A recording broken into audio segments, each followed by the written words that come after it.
The 2016 sci-fi film Arrival was a bit unusual in its take on alien visitors, or invaders, depending on perspective. What secrets did the beings hold, and why has Arrival been so influential? Spoilers ahead.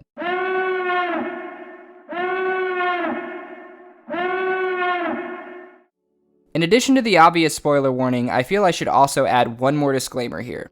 I am very biased when it comes to Arrival. It is my personal favorite movie. I saw it in theaters completely by chance after a friend had asked to hang out.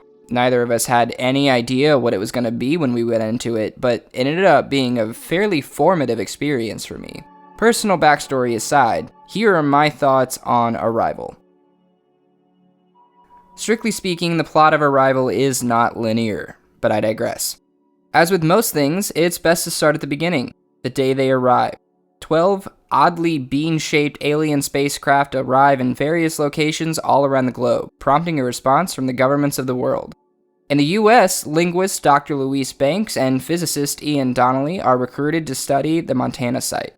After being brought aboard the spacecraft, they meet two creatures dubbed heptapods that they end up nicknaming Abbott and Costello after the 20th century comedy duo. Banks begins to communicate with the heptapods using written language and builds a working vocabulary with their circular symbols.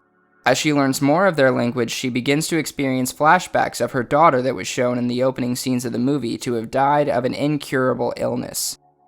Once Banks is finally able to ask the heptapods why they have come, they reply with the phrase, "offer weapon," which prompts everything from caution to open hostility despite Banks' insistence that the word weapon could also be translated as tool. Banks and Donnelly are permitted to re-enter the vessel once more, unaware that the soldiers escorting them have gone rogue and plan to detonate a bomb to take out the aliens. Just before said bomb can explode, one of the heptapods ejects the researchers from the vessel. They awaken later to find that the Montana vessel is now out of reach and the China vessel has been issued an ultimatum: leave or be destroyed. The Montana site is ordered to evacuate. Banks insists that there is something missing and that the heptapods mean no harm, but no one is willing to listen.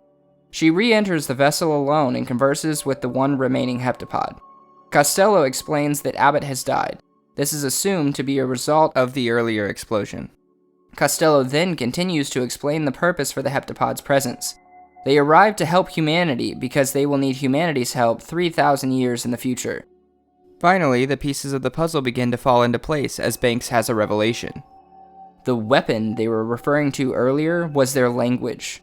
Learning it has altered her perception of time and allowed her to experience future events as if they were memories. In the climax of the film, Banks steals a satellite phone from the CIA agent on site and uses it to contact China's General Shang in order to convince him to call off the attack on the heptapods. She accomplishes this by calling his personal number and reciting his wife's dying words, both of which she recalled from a future meeting with the general at a United Nations event. The attack is called off, with all other countries following suit, and the data gathered from each of the sites is shared. Once this cooperation is achieved, the 12 spacecraft depart, fading away as quickly as they arrived. But this is not the end. There is another story that begins the day they departed. As the evacuation of the Montana site progresses, Donnelly professes his love for Banks and they discuss the future. She asks, if you could see your whole life from start to finish, would you change things? Banks goes on to publish a book titled The Universal Language and teach heptapod.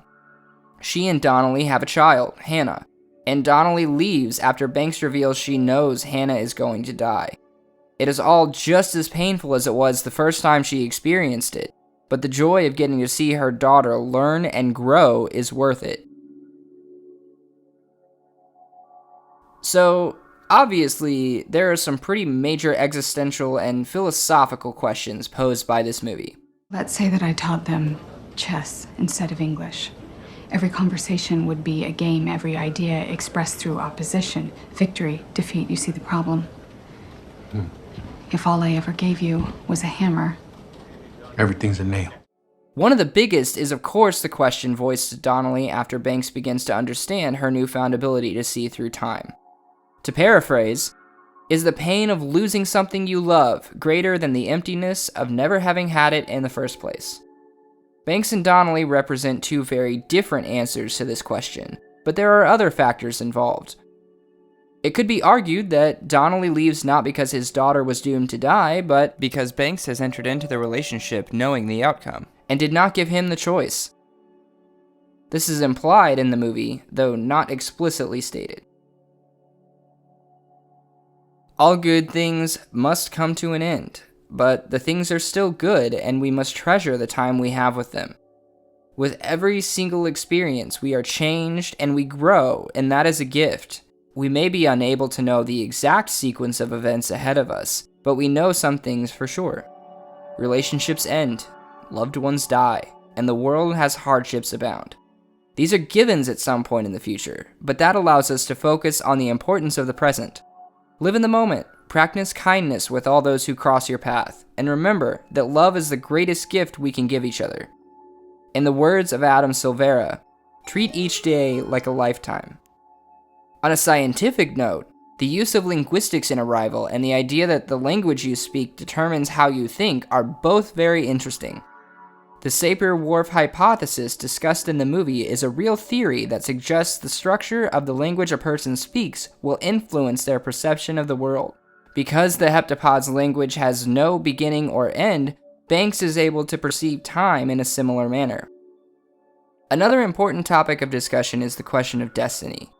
Because of the heptapod's ability to see through time, Abbott knew they were going to die.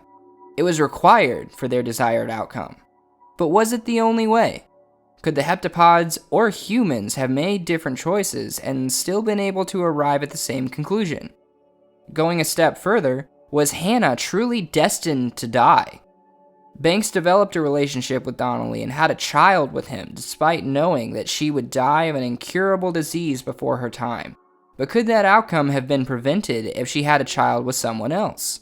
There's really no way to know the answer to these questions, and I would argue the answers don't matter.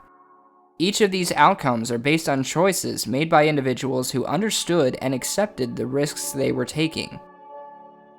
I believe that the future Banks is able to see is based on choices she has already made, even if only on a subconscious level. I am admittedly borrowing this concept from another movie franchise that I plan on covering here eventually, The Matrix. In The Matrix Reloaded, the Oracle states that seeing into the future is simply a matter of understanding the choices you will make. No, you've already made the choice. Now you have to understand it. The choices have already been made, even if only at a subconscious level, but to see past them, one must understand why they were made. The future is still fluid and can be affected by a variety of factors, but we all have our own predisposition towards certain choices. I submit that none of us have a destiny laid out before us, but that it is the very core of who we are as humans that determines our path. The beauty of this is that we are able to change our trajectory as we learn and grow. Finally, and perhaps most importantly, we are not in this alone. Let me know if you have any differing opinions or any suggestions of other media I should cover.